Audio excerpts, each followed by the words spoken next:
Hello, I'm Melissa Anderson. Welcome to Utah and Me. You know, an estimated 2,500 children are in foster care in Utah, and that need for more foster care is increasing. With us today to talk about the Utah Foster Care Program and the need is Ben Ashcraft, who is with the program here in Southern Utah, and adoptive and foster parents Nick and Kara Kilpack. Welcome to all of you today. Thanks for joining us. Thank you. Thanks for having us. First of all, I want to talk with you, Ben. Tell us about your role in the Utah Foster Care Program and why you have such a passion for this. Well, I'm the lead foster adoptive consultant for Southwest region down in Southern Utah. And just for the last 10 years that I've been involved in child welfare, I have just seen so much the impact that these experiences have on these children. And I just know that they need three things: safety, security, and connection. And when they're in their homes, they're not able to get that oftentimes. And so we just need that to thrive in our lives. And I know that Utah Foster Care has the opportunity to provide homes to help them to be able to thrive in their lives. Yes, and Nick and Kara, you know, you are parents and foster parents, and I understand adoptive parents too. When did you decide to become involved, and how long have you been foster parents?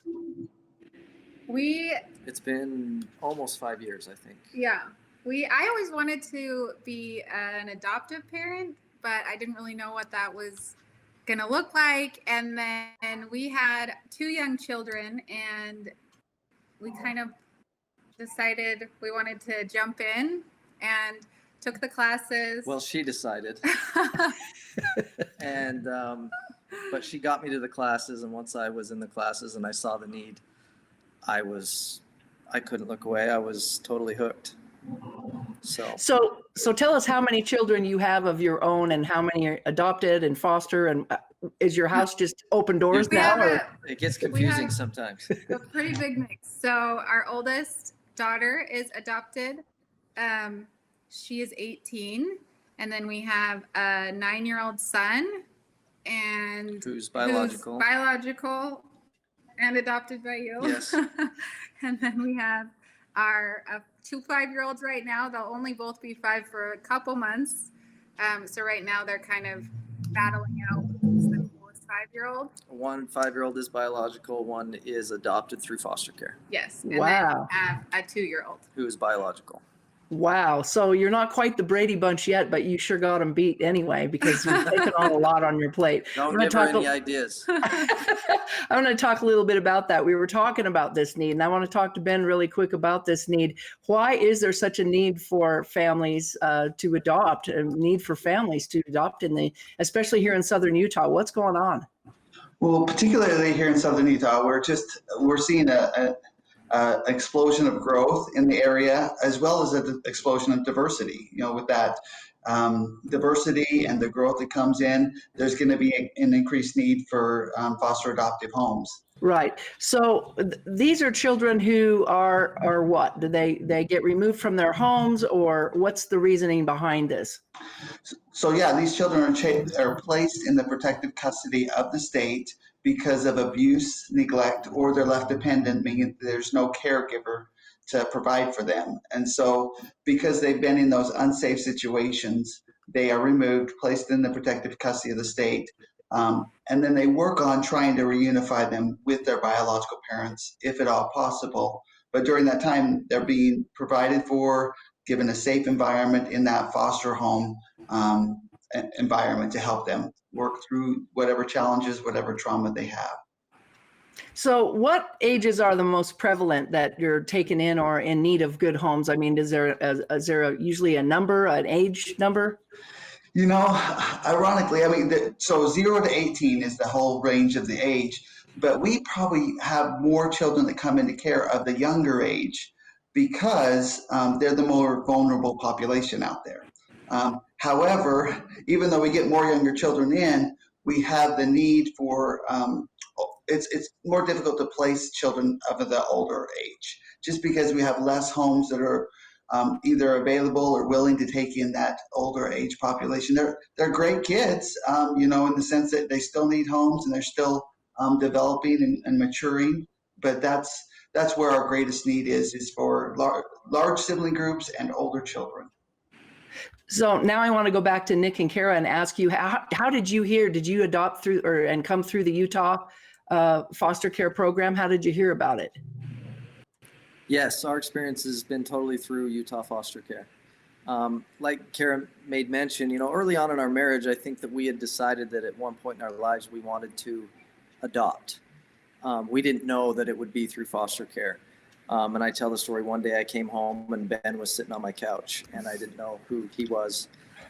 And he educated us about foster care and why foster care was such a great route to go through for prospective adoptive parents.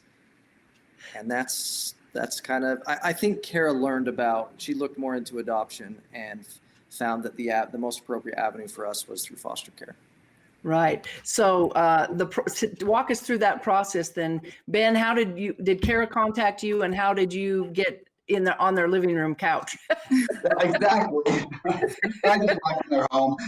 Yeah. You just stopped by. Just showed up. Yeah. That's right. Just figured that they were a good family. No, so Kara reached out to me, and I don't remember whether it was through our website or usually that's how our families come, is they come through, they visit our website, utahfostercare.org. They can put their information in there, and then we will reach out to them, answer any questions they have, talk about the program, and then if they want more information, then we just schedule an appointment. And I usually go out there, meet with them in their home, talk to them.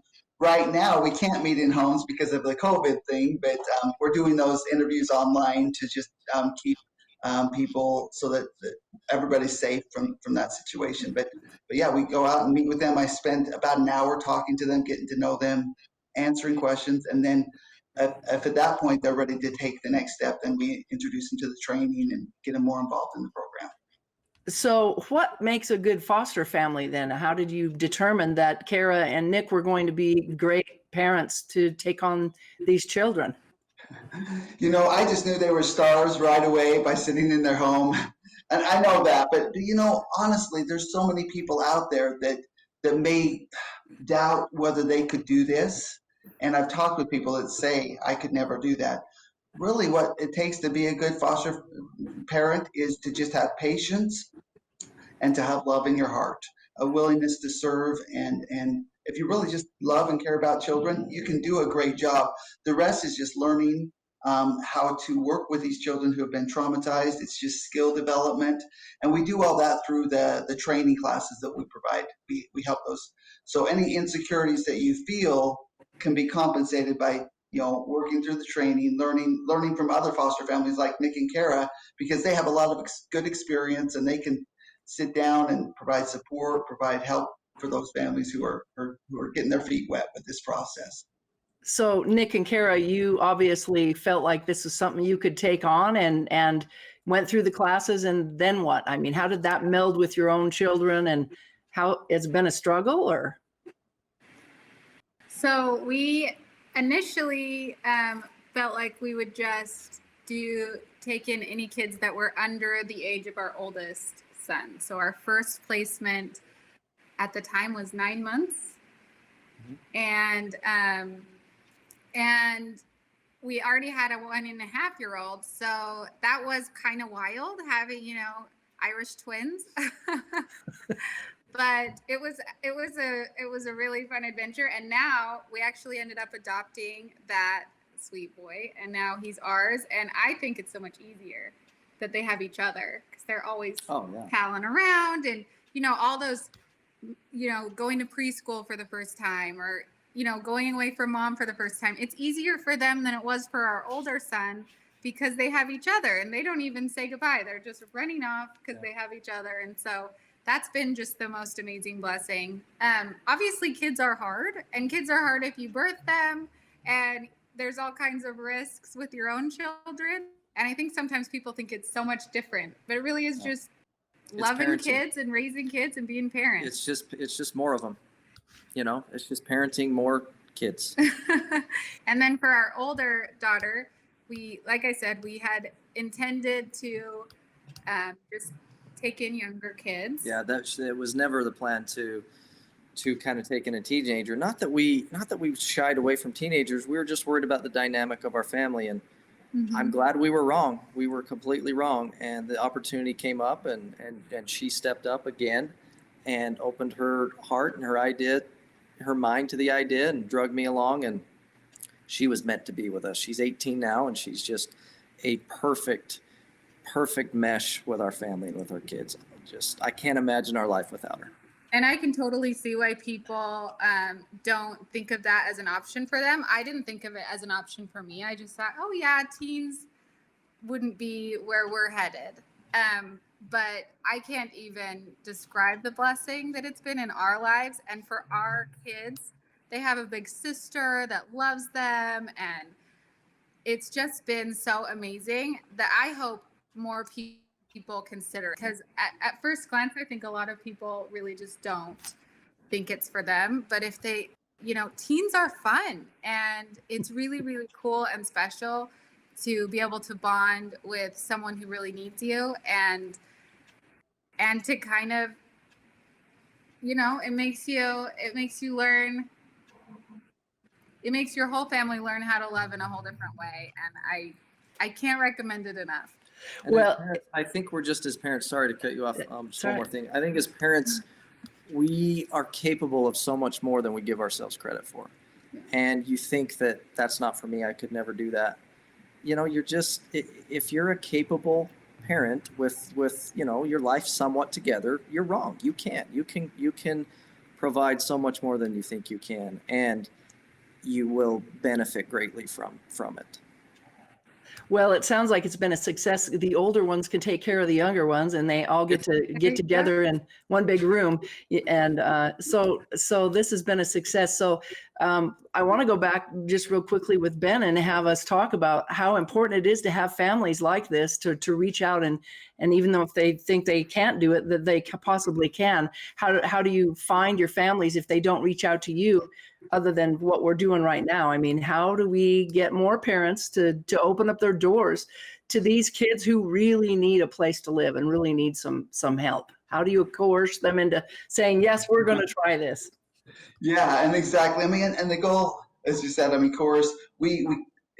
coercing wouldn't work, because we want them to be very successful, and we want them to come because they want to themselves. But as Nick and Kara had said, sometimes they don't realize their capacity, their ability to help out in these situations, and especially in economic times like this where there's challenges, we tend to internalize and we tend to focus inward on our family's needs, but really the needs in the community don't go away. They actually just increase in economic times like this. And so we actually need, they said when COVID first started, there was a little bit of a dip in placements, but it's picked right back up again, and they continue to need homes just like they needed before. And we're dealing with even more challenging circumstances with having to work around the mask, working around people getting sick with COVID and stuff. So, and the other thing that we're challenged with, I really appreciate you guys reaching out to us and allowing us the opportunity to get on shows like this. Nick and Kara, and we may talk about it later, they've got a podcast which is helping to advertise about our needs, and so just people in the community to help us be able to increase the awareness of this. And because right now we're kind of limited. We usually go out there in the community and have community booths at the Peach Days or Spooky Town Fair, those community events which aren't going on right now. And so it's either they happen upon us on our website, or else we get invited to be on these social media platforms. Right. So it's been a struggle since the COVID hit. Now, obviously, people don't do this for the money. We've seen it's a heartfelt thing, but they do get financial support for this, correct? They do. I mean, the financial support is basically to cover the cost of having that child in their home, and it should amply cover those costs. It's not anything that people would do to make money, because that's not the purpose of it, and it's not why we would want them to do it. It's just to basically allow them to continue to live the lifestyle that they're living while taking in children into their home. Right. So to go back a little bit about the reunification with the families, how often do they, get placed into a foster care program and then go back to the families, or are there any statistics to show that they move forward and eventually be adopted by families like Kara and Nick? Yeah, well, recent statistics that we're aware of, there's, I guess in a sad way, reunification services are only successful about 35 to 40% of the time in our experiences. And so that means the other 60% of the time we have to find alternative options. We really would want them to be with their biological parents if at all possible. And the state works with those parents and with the workers to try to get those children back in the home. But in the event that we can't, then that other 60% of the time, we'll probably about 50% of those cases will be adopted either by the foster family themselves or by a relative.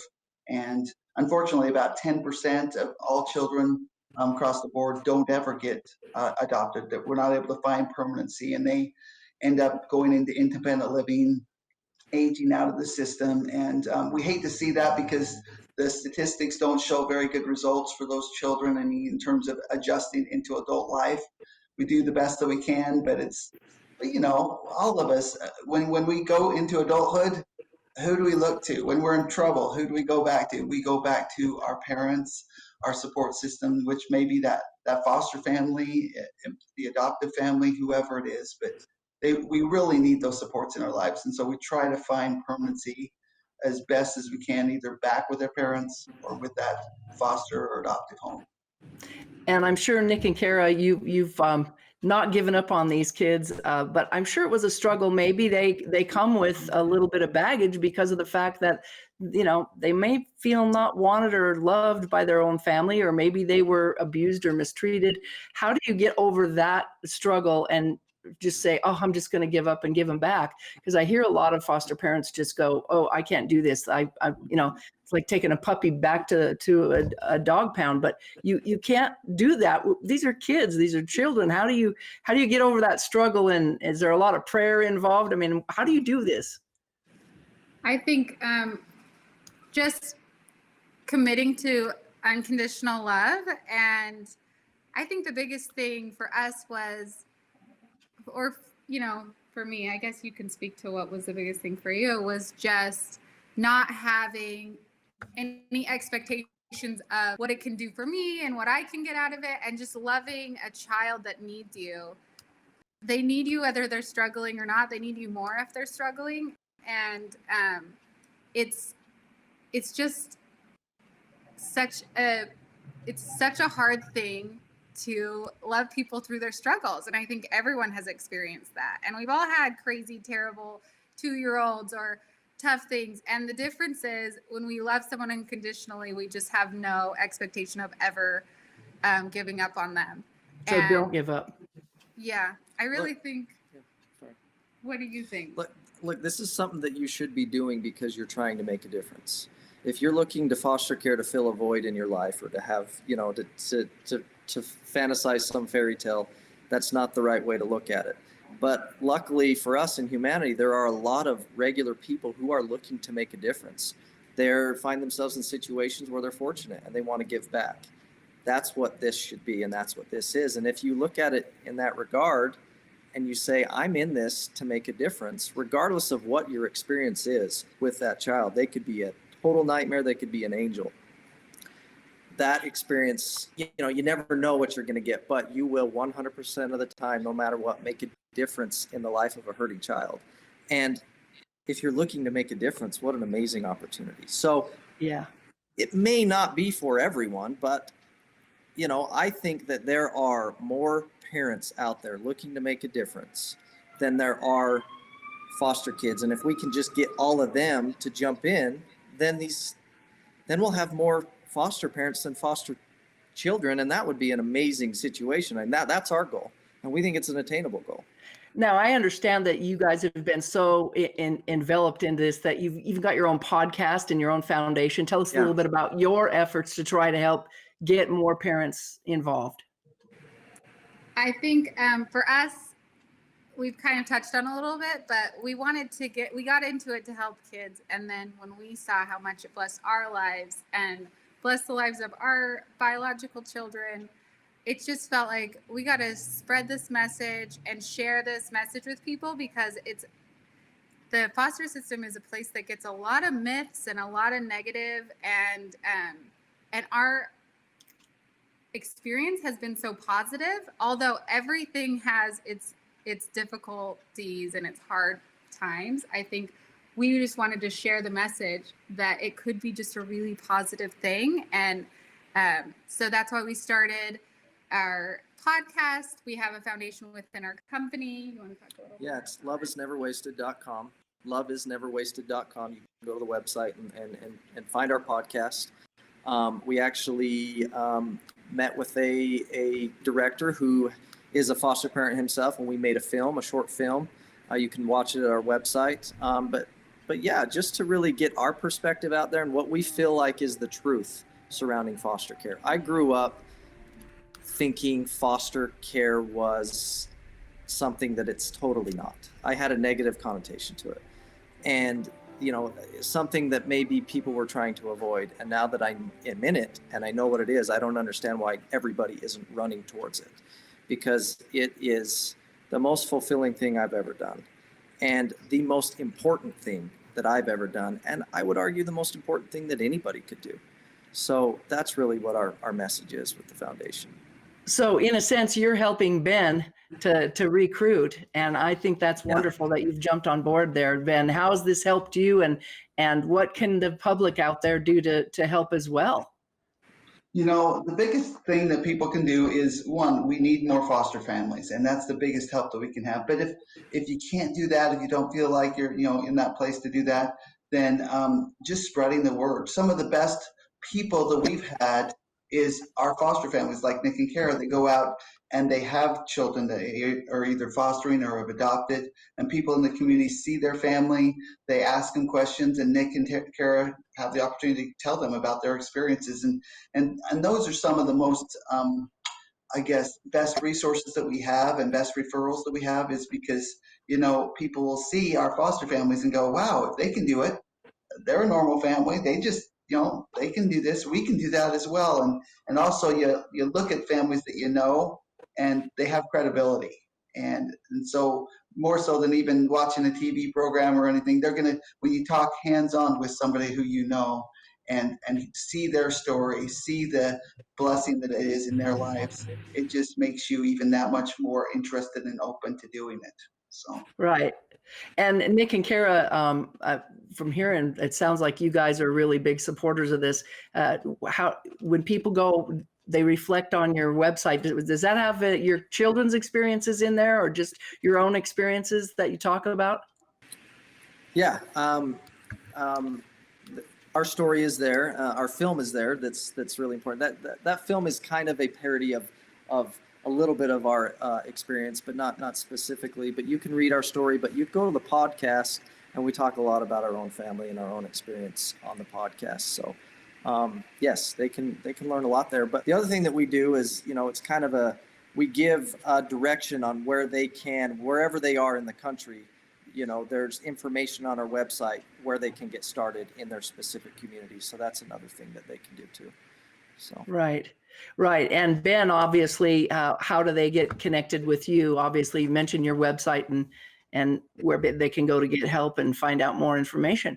Yeah, that's probably the best avenue right now, is just going to utahfostercare.org, just our name, and then very simple, search that, and then you can enter in your information in that. You can go to your local office. I mean, hey, if you still have a phone book, you can look in the phone book. You can probably find us in there.